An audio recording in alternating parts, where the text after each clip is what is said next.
Congreso Virtual del Colegio Mexicano de Ortopedia 2020. El doctor Fernando Iramuro Shoji es médico ortopedista. Egresado de la Universidad de Guadalajara, realizó la especialidad en ortopedia y traumatología en el antiguo Hospital Civil de Guadalajara. Fundador de la Clínica de Hombro del Servicio de Ortopedia y Traumatología. Es expresidente de la Sociedad Mexicana de Cirujanos de Hombro y Codo, AC. Actualmente titular de la Clínica Hombro y jefe de Servicio de Artroscopía y Medicina del Deporte del Hospital Civil de Guadalajara, Fray Antonio Alcalde.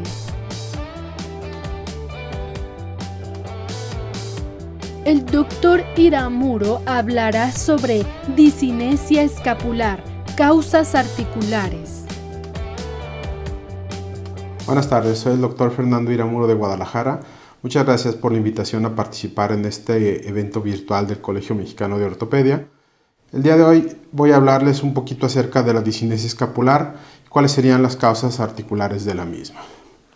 Los relevos de la escápula dentro del hombro, generalmente creo que los tres más importantes son tener una rotación escapular sincrónica durante el movimiento glenohumeral para que pueda producir una base estable o una base del fulcro para la activación del mango de los rotadores, y también es la única que funciona como un enlace en la cadena cinética junto con a través de la clavícula. Cuando hablamos de todo este tipo de cosas y pensamos que cómo vamos a cuantificar o cómo debemos de valorar el movimiento escapular, se han hecho muchos estudios. Realmente la escápula, a estar involucrada con tantos grupos musculares, es difícil cuantificar realmente el movimiento. Se han hecho varios estudios con transductores o también sensores o incluso con clavillos de Steinman o de Kirchner puestos en las prominencias óseas para poder determinar cuál es el movimiento normal de la escápula. Y si bien una de las cosas que debemos de tomar en cuenta a nivel de la escápula, que muchas veces no tomamos en cuenta el factor que está dando como dolor la discinesia escapular en las patologías que encontramos, como en este artículo que creo que sirve mucho para darlos un preámbulo acerca de qué tan importante es esto, que ven cuando los pacientes se operan del mango rotador, encuentran que solamente el 10% a 90 días tenían ya una recuperación de la cadena cinética escapular, 50% la recuperaban en el seguimiento, pero debemos de hacer mucho énfasis en que esto debe ser una parte integral en la rehabilitación de nuestros pacientes.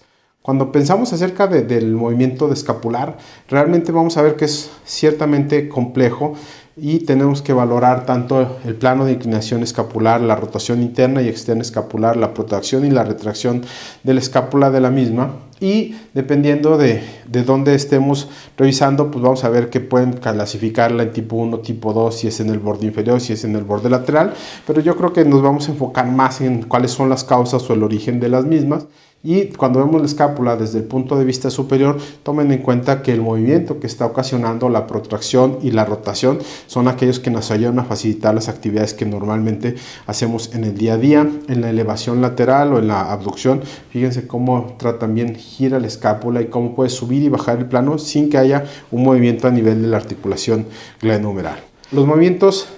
yo creo que más fáciles de identificar o que son más fáciles de clasificar sería la rotación hacia abajo, la rotación hacia arriba, la rotación interna, la rotación externa, así como el plano de inclinación escapular, que se puede aumentar o se puede disminuir de acuerdo a la patología. Cuando hablamos acerca del centro de rotación de la escápula, vamos a ver que en diferentes momentos de la abducción del brazo lo vamos a encontrar que se va modificando, va cambiando dónde es el centro de rotación, y eso es lo que hace tan importante que haya un ritmo escapular que nos permita tener un movimiento sincrónico de la articulación glenohumeral. Cuando hablamos acerca de la discinesia, hay que tratar de entender que no es una cosa estática lo que estamos viendo, sino más bien es una pérdida en la posición o más bien en el movimiento de la escápula, lo cual va a hacer que, ya sea por dolor o por alguna restricción de movimiento o por un desbalance muscular o una pérdida de movimiento a nivel dentro de la articulación, tengamos un impedimento del movimiento normal de la escápula. Y cuando tratamos de entenderla, pues vamos a ver que existen muchas causas que pueden ser tanto neurológicas como musculares, restricciones del movimiento, una posición antálgica porque alguna posición quizá le produzca dolor al paciente, Y una de las cosas que tenemos que también saber también, que fuera de las partes del hombro, también tenemos una discinesia escapular que se puede deber a lesiones nerviosas, a parálisis musculares, las cuales van a tratar a continuación.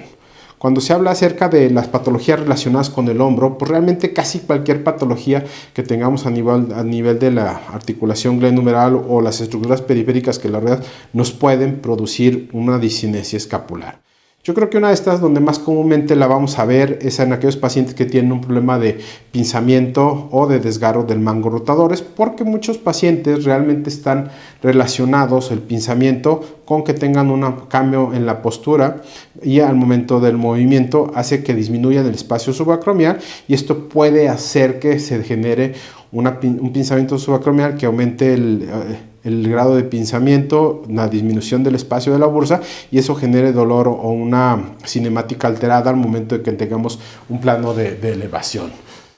La columna también gira un efecto porque la posición encorvada de los pacientes ancianos puede hacer que tengamos una inclinación escapular anterior que puede resultar en una alteración de la cinemática. En una revisión que hicimos nosotros, realmente encontramos que el plano de inclinación escapular normal era de 14 y en los aquellos pacientes que presentaban un pinzamiento subacromial o datos de mango rotador tenían 14 hasta 30 grados de inclinación escapular y esto lo podemos aplicar muy fácilmente en un paciente joven, como se ve aquí en la imagen. Al momento de que el paciente eleva, se cambia el plano de inclinación escapular de estar hacia anterior, se va hacia posterior y eso aumenta o libera el espacio subacromial. Sin embargo, en aquellos pacientes donde se encuentra más frecuentemente el síndrome de pinzamiento subacromial, vamos a ver que por más que la paciente eleve la extremidad, pues realmente el plano de la escápula no cambia y eso hace que disminuya el espacio subacromial. Esto hay varios grupos que lo han estudiado. El grupo de Ludovic, de la doctora, ha habido o hace énfasis en que realmente hay una pérdida de la rotación externa y una pérdida del plano de inclinación escapular en aquellos pacientes que tienen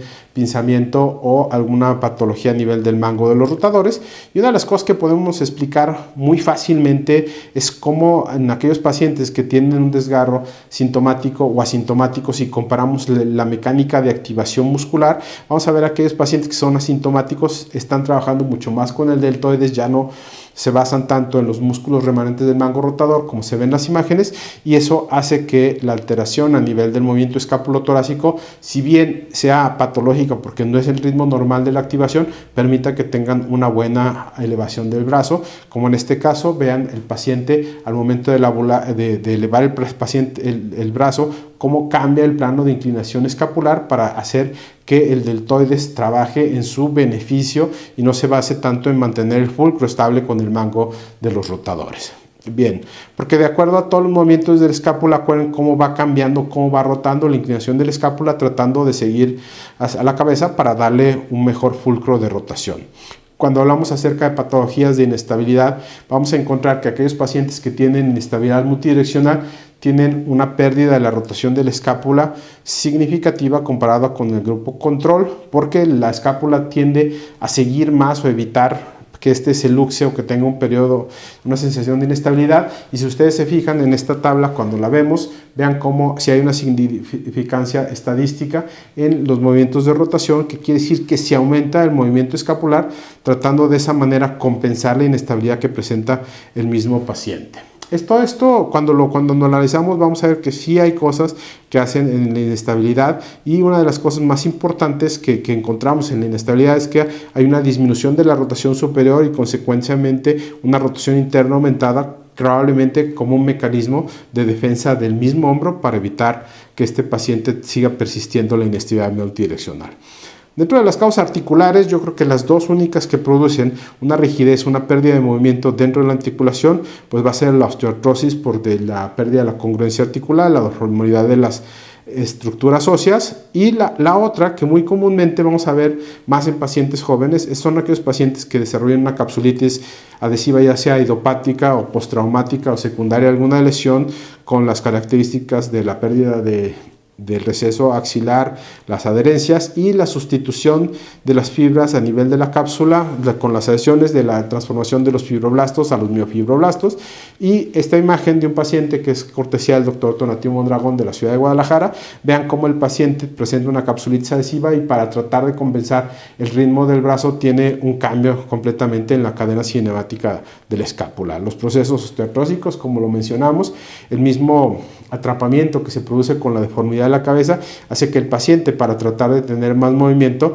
cambie o altere la cinemática del movimiento escapular. Tanto las lesiones acromioclaviculares como aquellos pacientes que tienen fracturas de clavícula tienen una alteración porque la clavícula es el único eslabón que une el esqueleto con el brazo superior, y hay grados hasta 73% de los pacientes que presentan una discinesia escapular de la misma. También en el acortamiento contra la abducción, vean cómo va cambiando todo esto, y realmente hay muchos estudios donde dicen que el desplazamiento de una fractura de la clavícula tiene un factor muy importante en el desarrollo de la misma, y esto se debe más que nada al cambio de la inclinación escapular. Otra de las patologías que no es tan frecuente, pero las vamos a ver, es la bursitis escapular, y estos pacientes que presentan esto, lo que llegamos a encontrar es que tienen generalmente un osteofito a nivel del polo superior de la escápula, que una vez que se trata del mismo o se hace una resección del mismo, pues vamos a hacer que mejore y que recuperemos el ritmo escapular de nuestro paciente, que tenga un buen movimiento del mismo. Para terminar, el mensaje para llevar a casa es que la discinesia escapular puede existir en presencia de lesiones del hombro, pero la discinesia escapular es una respuesta no específica a una condición dolorosa. La discinesia no puede ser específica a una patología del hombro, por lo tanto la rehabilitación de la discinesia como parte integral de la recuperación en todas las patologías del hombro es muy importante. Muchas gracias.